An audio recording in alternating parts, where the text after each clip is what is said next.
আমি চির দুর্দম দুর্বিনীত নৃশংস, মহাপ্রলয়ের আমি নটরাজ, আমি সাইক্লোন, আমি ধ্বংস, আমি মহাভয়, আমি অভিশাপ বৃদ্ধির, আমি দুর্বার, আমি ভেঙে করি সব চুরিমার। মাসুদ চৌধুরী আমাকে বললো প্রথম যে পারভেজ ভাই এরকম একটা মানে আয়োজন করতেছে, তো টিটু ভাই আপনি এখানে অংশগ্রহণ করবেন প্লিজ। আমি বললাম যে না ঠিক আছে, এটা করবো। এটা তো মানে যেটা আসার পর ভালো লাগলো, খুব ভালো লাগলো। এখানে একটা আমি বুঝতে পারিনি এতটা চমৎকার একটা আয়োজন হবে। এখানে আসার পরে মনে হলো যে একটা ভিন্ন ধর্মী একটা আয়োজন, এবং খুব স্বতঃস্ফূর্ত এত ছেলেপেলেরা আসছে, সবাই মিলে এত মানে এত মানুষ আসবে, আমি এটা ভাবতে পারিনি এত লোকজন আসবে।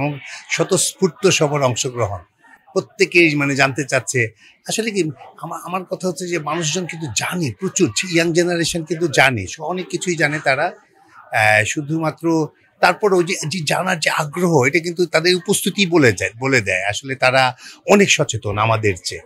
এখন শুধুমাত্র জাস্ট একটু কিছু একটা যেমন চাওয়া, মানে আমাদের সঙ্গে তাদের চিন্তার সঙ্গে আমাদের চিন্তার যে মিল আছে কিনা, এটুকুই শুধু তারা ভাবতে চায়, আর কিছু না। মানে আমি কিন্তু মনে হয় খুব সম্ভাবনাময় আমাদের যে ভবিষ্যৎ বলতে বর্তমানেও এখন হচ্ছে, তো অনেক কিছুই হচ্ছে, কি হচ্ছে না।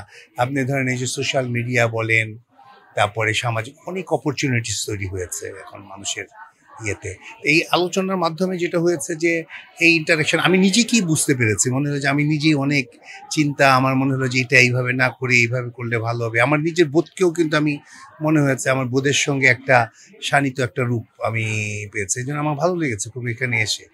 আমি আসলে এসেছিলাম, আমাকে বলেছিল যে ওপেনিংটা একটা টিটু ভাই একটা উদ্দীপনামূলক একটা কবিতা দিয়ে শুরু করা, তো আমি বিদ্রোহী কবিতাটা পড়েছিলাম। আপনারা জানেন কাজী নজরুল ইসলামের এই কালজয়ী অমর কবিতাটা 100 বছরের উপরে তার রচনার বয়স হয়ে গেছে, কিন্তু এখনো কতটা প্রাসঙ্গিক, বিশ্বের অন্যতম শ্রেষ্ঠ একটা কবিতা।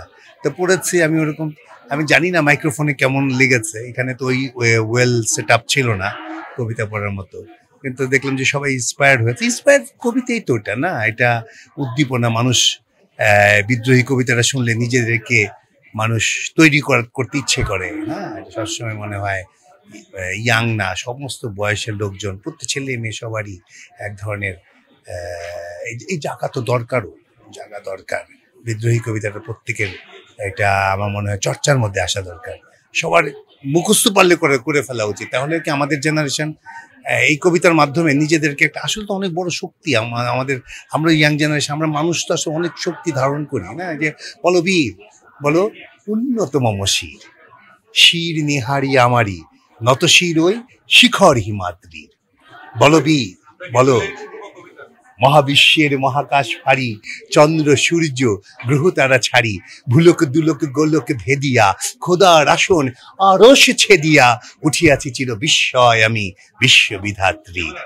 মম ললাটে রুদ্র ভগবান জলে, রাজ রাজ টিকা দীপ্ত জয়শ্রীর, বলবীর আমি চির উন্নতশীল, আমি চির দুর্দম দুর্বিনীত নৃশংস, মহাপ্রলয়ের আমি নটরাজ, আমি সাইক্লোন, আমি ধ্বংস, আমি মহাভয়, আমি অভিশাপ বৃদ্ধির, আমি দুর্বার, আমি ভেঙে করি সব চুরিমার, আমি অনিয়ম উশৃঙ্খল, আমি দলে যাই যত বন্ধন, যত নিয়ম কানুন শৃঙ্খল, আমি মানি না কোনো আইন, আমি ভরা তরি করি ভরা ডুবি, আমি টর্পেডো, আমি ভীম ভাসমান মাইন, আমি ঝুড়িঝুটি, আমি এলোকেশে ঝড়, অকালে বৈশাখীর, আমি বিদ্রোহী শুধু বিশ্ববিধাত্রীর, বলবীর চির উন্নতম শির।